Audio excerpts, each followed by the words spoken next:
77 men vanished beneath the Yellow Sea in January 1944, swallowed by waters that have never given up their secret. USS Scorpion, hull number SS-278, a proven hunter with 3 successful war patrols behind her, simply disappeared. No debris field, no oil slick, no distress call.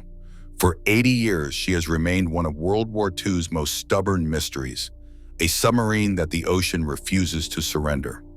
What really happened to Scorpion in those freezing waters off the Korean coast? And how is it possible that we finally understand her fate without ever finding her grave? The last time anyone saw Scorpion alive was January 5th, 1944, while she wallowed in heavy seas alongside USS Herring. A crewman had suffered a fractured arm, and the submarine's rendezvous to transfer him for medical treatment. But 10-foot swells made that impossible. Commander Maximilian Gmelech Schmidt made the call. Scorpion would continue her patrol. The 2 submarines separated in the darkness. No one would ever see her again. Quick note: real wartime footage and photographs of specific submarines are limited, so some visuals you will see are representative, showing similar Gato-class vessels and deep-sea scenes that help bring this story to life. To understand what was lost, you need to know what Scorpion was. She slid down the ways at Electric Boat Company in Groton, Connecticut on July 20, 1942. She was the 5th United States Navy vessel to carry the name. She was a Gato-class submarine, part of the backbone fleet that would win the Pacific War. She measured 311 feet, 9 inches of welded steel, displacing 1,526 tons on the surface and 2,424 tons submerged. She could dive to 300 feet operationally. Twin diesel engines pushed her to 20.25 knots on the surface, while electric motors gave her 8.75 knots submerged. Her armament included 10 21-inch torpedo tubes, 6 forward and 4 aft, and a 3-inch deck gun. On October 1st, 1942, she was commissioned under Lieutenant Commander William N. Wiley, ready for war. Scorpion's first patrol launched in January 1943, sending her into the East China Sea. On a cold February morning off eastern Honshu, she drew first blood. The target was Meiji Maru No. 1, a converted gunboat. Commander Wiley brought Scorpion to periscope depth, 60 feet and close to 1,200 yards. The torpedoes ran true. Her second patrol from April through June 1943 took her back to the Yellow Sea, hunting merchant vessels in shallow, treacherous waters. Her third patrol in autumn 1943 became her most successful, sinking multiple Japanese oilers and cargo vessels and claiming over 15,000 tons of enemy shipping. The crew had become a precision instrument, earning commendations and returning to Pearl Harbor with battle flags flying. For the fourth patrol, Commander Maximilian Gmelech Schmidt took command. The boat was the same, the crew largely unchanged, but every patrol was a fresh roll of the dice. December 29, 1943. Scorpion departed Pearl Harbor for what should have been her fourth successful war patrol. Her assigned area was the approaches to the Yellow Sea, where Japanese convoys ran between Korea and mainland China.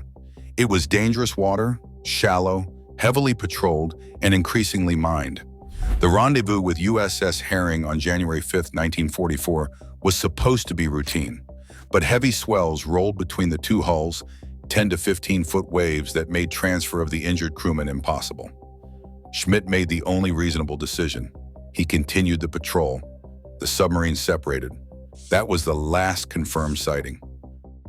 Through the rest of January, radio operators at Pearl Harbor listened for Scorpion's scheduled reports. None came.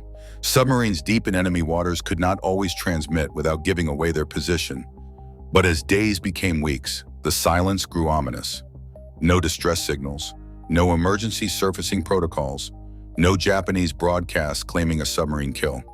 On March 6, 1944, the United States Navy made it official. USS Scorpion was overdue and presumed lost. 77 men were listed as missing. The primary theory emerged from intelligence analysis. The Japanese had laid new defensive mine barriers at the entrance to the Yellow Sea in late December 1943 and early January 1944.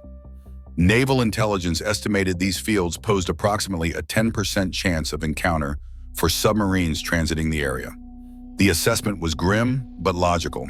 Scorpion likely struck a mine during a submerged approach, suffering catastrophic flooding at depth with no time to surface or send a distress call. A mine detonation against a pressure hull at 200 feet would flood compartments in seconds, plunging the submarine beyond crush depth before anyone could react. Alternative theories existed, including an unrecorded depth charge attack, mechanical failure, or collision with an uncharted seamount. But the mine theory held the weight of evidence. After the war, American investigators combed through captured Japanese naval records, looking for any mention of anti-submarine actions in late January 1944 near Scorpion's patrol area. They found nothing. No depth charge attacks logged, no submarine contacts reported. The silence in enemy records strengthened the mine theory. Through subsequent decades, search efforts faced overwhelming obstacles. The Yellow Sea averages only 120 to 250 feet deep, but conditions are nightmarish. The Yellow River dumps 1.6 billion tons of sediment annually, creating near zero visibility below 80 feet. Shifting sandbanks reshape the bottom constantly. Modern side-scan sonar detected multiple anomalies in suspected areas, none confirmed as Scorpion. The Yellow Sea is littered with wrecks from centuries of maritime trade and decades of warfare. Despite technological advances, no definitive wreck site has been located. The Yellow Sea keeps its secret, but understanding comes not from finding something, but from eliminating everything else. Forensic historians have built a compelling case that tells us what happened to Scorpion with remarkable confidence. The forensic checklist is compelling. The last confirmed position was approximately 37 degrees north, 124 degrees east, on January 5, 1944. Japanese records contain no anti-submarine warfare reports matching Scorpion's area or timeline, ruling out depth charge attacks. No distress signal indicates catastrophic and instantaneous loss, not prolonged battle or mechanical crisis. Mine deployment records show barriers laid in the exact window when Scorpion disappeared. Weather conditions eliminate surface loss scenarios. Mechanical failure is unlikely given recent Pearl Harbor maintenance.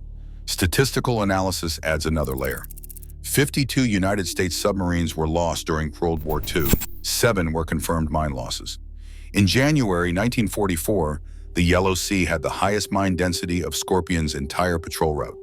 The Naval History and Heritage Command's official assessment lists Scorpion as lost to enemy mine action in the Yellow Sea, circa from January 6th to January 15th, 1944, with 85 to 90% confidence.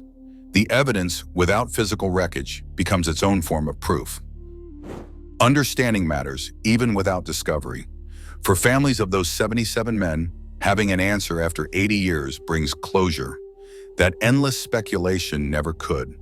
For historians, it validates the tactical threat environment and it demonstrates how forensic methods can solve old mysteries. Scorpion's story illuminates the broader cost of the submarine war. 22% of the United States submarine force was lost. That is 52 boats out of 288, carrying 3,505 men to their deaths. The submarine service had the highest casualty rate of any naval branch. Scorpion represents the silent majority. These were boats lost without dramatic final battles, without witnesses to their final moments. They simply vanished while doing the most dangerous job in the Navy.